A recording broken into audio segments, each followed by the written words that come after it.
Alrighty, g'day everybody, it's the Dogger! It's time for another showcase video. This will be the final part of the Cold Chisel LP collection. This is pretty much everything else that I didn't show in the previous two parts. So what I first of all say is the first time I've done one of these in my slightly reconfigured bedroom, so the bed is now directly up against the window instead of off to the opposite side. Now pointing vertically towards the TV. Had to do that mainly because I needed some shelving for my LP collection, as well as my TV and stuff, because what I had it on was unfortunately very old and falling to pieces. So that's all been replaced now, and I've had to readjust the bed and everything else. So that's why we've got a different angle, and this will be pretty much what's used from this point onwards. Alrighty, let's get down to business. We have some reissues here first, as well as another one. So let's see. Let's start off. This is a 1980s reissue of Cold Chisel's first album, of course. This is on the WEA label. If you watch the first part, you'll know that it was originally released on the Atlantic Records labeling. I've got the fan on because it's kind of hot down here in Australia. Summertime is coming up. Anyway, so this is a reissue from the 1980s on the WEA multicolour label. I haven't come across very many of these reissues as of late, but I've got a couple of them, including this copy of Breakfast at Sweethearts. As shown in part 1, the sticker was originally on the left hand side, and during the reissues in the 80s it was moved to the right hand side. Although it's possible that some might also exist with no sticker due to the owners previously peeling them off. Let's see, okay, this one doesn't have a paper bag, that'll be right. I've seen a few different variants of this particular label. I think I've seen one with the Cold Chisel logo on the left hand side and a slightly different font, so this could be one of the few variants of the WEA reissue. As previously mentioned, it was on the Elektra label originally.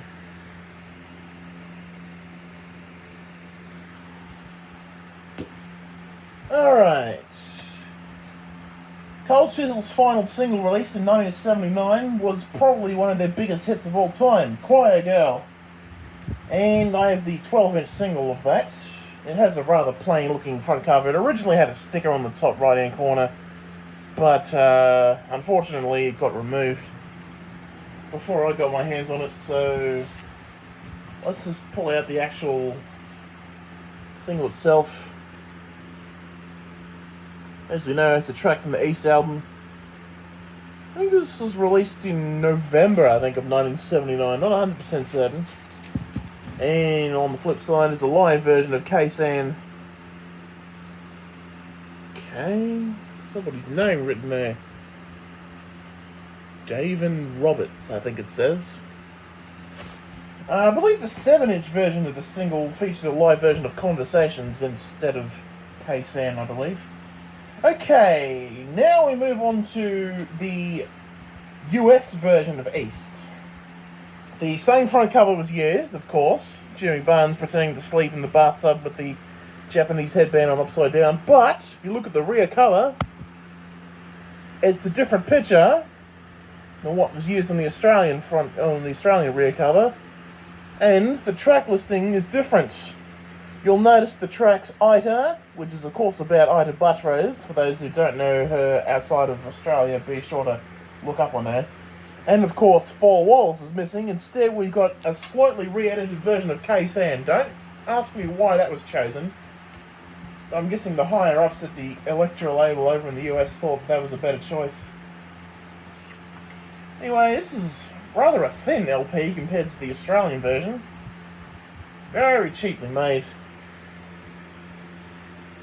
I only bought this because it's slightly different, but I still prefer the Australian version of the album. I mean, side one's probably identical, probably not in quality, but it's the same songs on side one. It's just side two's different.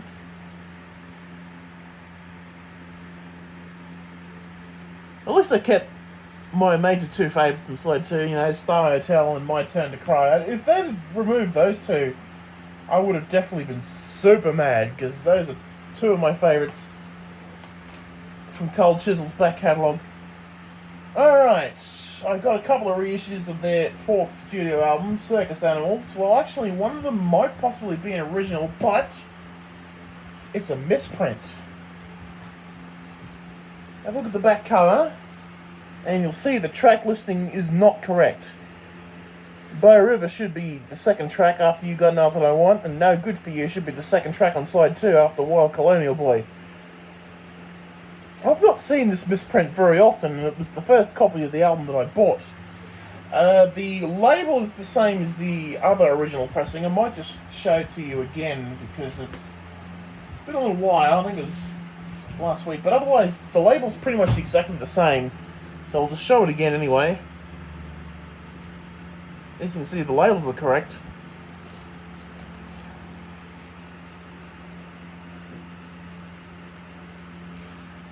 Okay. And I also have what could be a slightly later reissue on the white WEA label of the album. Let's pull this out here. Similar to what was used on 20th Century and the other compilations. Very surprised to find this one. I do know that their first three albums were issued on this version of the label, but I have not been able to find them. Not that I've been looking that hard anyway. Definitely the greatest Australian album to come out of the 1980s. I don't care what anyone says. Okay, let's get to the most recent two albums that the band have put together last decade. Up next, this is from 2015. The Perfect Crime. Definitely a relatively good album, this one. I'm just thinking, Zach Kingswood, I have no idea what that car is. We've got the track listing on the back, of course. Got a few good songs on there. Alone For You is a pretty good one. The title track's also a good one. Always like The Mansions. It's a nice, slow and sort of bluesy number. Very heavy piano on it. Some great guitar work from Ian Moss there. You've got a few others like Lost, which was the single off the album. Also featuring Jimmy Barnes' daughter Mahalia on backing vocals as well. Bit of an interesting one, that one. Anyway, their most recent studio album from 2019 is this one, Blood Moon. To be honest, I've only listened to the album maybe 2 or 3 times. I don't know why. I just haven't been bothered to play it again since last year. I was supposed to go and see them last year, but unfortunately I got injured and the weather wasn't that good either. I will show the LP because it is a unique colour just for those outside of Australia.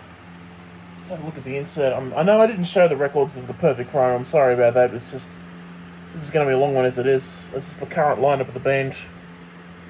Don Walker on the left, Phil Small next to him, Jimmy Barnes in the middle, Ian Moss to the right, and Charlie Drayton next to him with the glasses on.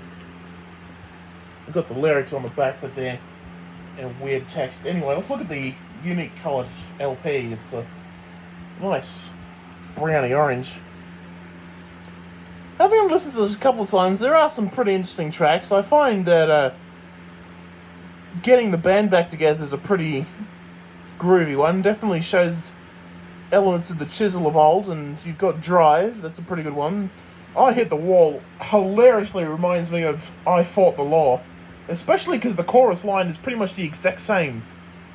I hit the wall and the wall won, instead of I fought the law and the law won. I just couldn't help but laugh myself silly when I heard that back in 2019. Side 2 still got some pretty good songs. Boundary Street, you know, we actually live just up the road from a real Boundary Street, so I find that hilarious. Someday and You Are So Beautiful are also good deep cuts from this album as well. Interestingly, Jimmy Barnes does actually sing the majority of the songs, with only the first song and the last song on the album being the songs that Ian Moss contributes lyrics to, or words to, you know.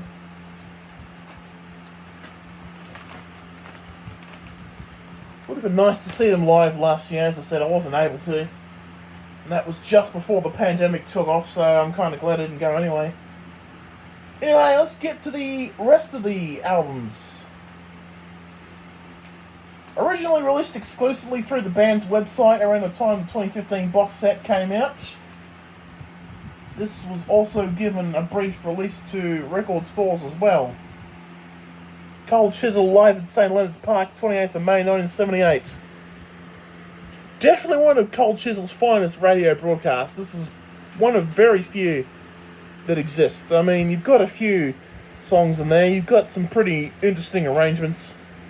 Got an earlier version of F111, which is on the Teenage Love album. It's pretty much a completely different song altogether. I'm definitely digging the versions of Home and Broken Hearted and Mona and the Preacher. Those are pretty intense versions. It's got a fairly generic cover. I think we can just show it through the... yeah. The show just wasn't given a proper commercial release apart from through the website and through record stores itself. You can also get this on iTunes, of course, but, you know, would have been nice if this would be given a proper CD release as well. It's bad enough I had to get it off of iTunes. It really annoys me about that. Okay, it's a good couple of years ago now when Cold Chisel reissued their 1981 Swing Shift album. I know a lot of Chisel fans do point to this and say that this is their favourite live album, but as you'll see, we'll get into in a moment, that has actually been challenged by a few others. And this, of course, is based off the 2011 reissue, which adds about 4 tracks. Juliet, Never Before, Ita, and Merry-Go-Round are included. The inserts are pretty much exactly as they were back in 1981. I might just show you the LP labels themselves so you can see what's on what. Yeah, we've got side 1 here. Definitely some pretty impressive versions of some of the songs. Side 2, of course. And let's see, where is the other one? Yeah, it's very hard to do things when you've got a fan pointed at you, but it's hot, unfortunately, and can't afford air conditioning. Oops, that's just going to blow away. Hang on. Side 3. Hang on, that's side 4. This is side 3. Personally, if there was ever a version of Bob Dylan's Knocking on Heaven's Door that I like, I prefer Cold Chisel doing it. A rare opportunity to hear Ian Moss sing the first verse, and piano player Don Walker sings the second verse, and Jimmy Barnes sings the final verse. Anyway, side 4. Got a CCR cover there, as long as I can see the light, and a couple others there. And the version of Merry-Go-Round that's on that particular reissue is much faster than some of the other versions. Sounds a little weird. Sounds like Jimmy Barnes is almost out of breath by the time it's over. Anyway, there's still a couple more. Back in 2011, there was a release titled The Live Tapes Volume 1. Actually, no, it might have been 2012. But anyway, more recently, the band have been putting out some live tapes albums. The Volume 1 was never released on vinyl, so we'll move to Volume 2. This was another radio broadcast from April 27, 1979 at Bombay Rock in Melbourne. I think we'll just show the front and back covers instead of pulling out the records. That'll just make it quicker. Again, we've got some pretty interesting versions of each song. Pretty much almost the entire Breakfast album, with the exception of I'm Gonna Roll You, was performed. I know side 3 is dedicated to just 2 tracks because it's fairly long. I mean, One Long Day is known for going on rather long during performances. And the Live Tapes Volume 3, this was of course partially recorded visually. And we've also got this, sorry, the box is on top of a blanket, so that's why it's tipping over. Again, we'll just look at the track listing on the back. I mean, it's very fiddly. Trying to pull all of these out. Definitely, in my opinion, this particular recording is slightly better than Swing Shift. That's just what I think, anyway. Anyway, 2015 at the Sydney Entertainment Centre, we have the Live Tapes Volume 4 from December 17th and 18th, 2015, which was pretty much close to the anniversary of the 83 gig that was supposed to be their finale. This one's a bit heavier because it's got 4 albums in it, and there's a lot of songs in this one. Rare opportunity to hear the current lineup perform, so yeah. They do perform a few classics here. They also perform a few tracks from The Perfect Crime and stuff, some of the newer ones that not all the fans are familiar with. Otherwise, this is actually a pretty good 3 CD album as well, because I have it on CD. Okay, the most recent of the Live Tape series, I think this one came out just last year, is the Live Tapes Volume 5. This is a recording from February 29th, 1980. This was recorded before the East album was finished, so it's got a few songs from that album that are mostly unfinished. I mean, songs like Is It Tomorrow has a few different lyrics here and then. There's a few other arrangements of some songs. Hang on, I really should be using both hands here. And Star Hotel has a number of different lyrics that are not used in the file. Rare opportunity to hear Rosaline performed live as well, beyond 1977, 78 or so. Still, I think that's probably also slightly better than Swing Shift as well. Alright, now for the finale. Originally released in 2011, I believe. This was reissued in 2018. This is their most recent compilation album. The Best of Cold Chisel, All For You. Except this is a bit out of date now. It only goes up as far as The Perfect Crime, I think. Let's see, we've got the track listing on the back. I think this is missing a few songs as it is. The CD, the double CD, does have a few extra songs. But otherwise, this is pretty much a cut down version anyway. Some pretty good pictures in the gatefold, as it is. Alright, again, sorry for not showing off the LPs for all the others. I'm already, well, we're nearly 19 minutes into this, so I think we'll just leave it there. Thank you very much for watching. If you're not already a Cold Chisel fan, be sure to check out their stuff. If you're a Cold Chisel fan, then go and listen to some of their stuff, and and be sure to leave a like, and be sure to comment down below. And we're not too far off 100 subscribers, so if you want to help me get there, please press the subscribe button if you are not already subscribed. But until next time, this is the Dugger saying have a great day, everybody. Be sure to keep safe with this stupid pandemic driving everybody insane around the world right now. Make sure to get your COVID-19 vaccination as well. And we shall see you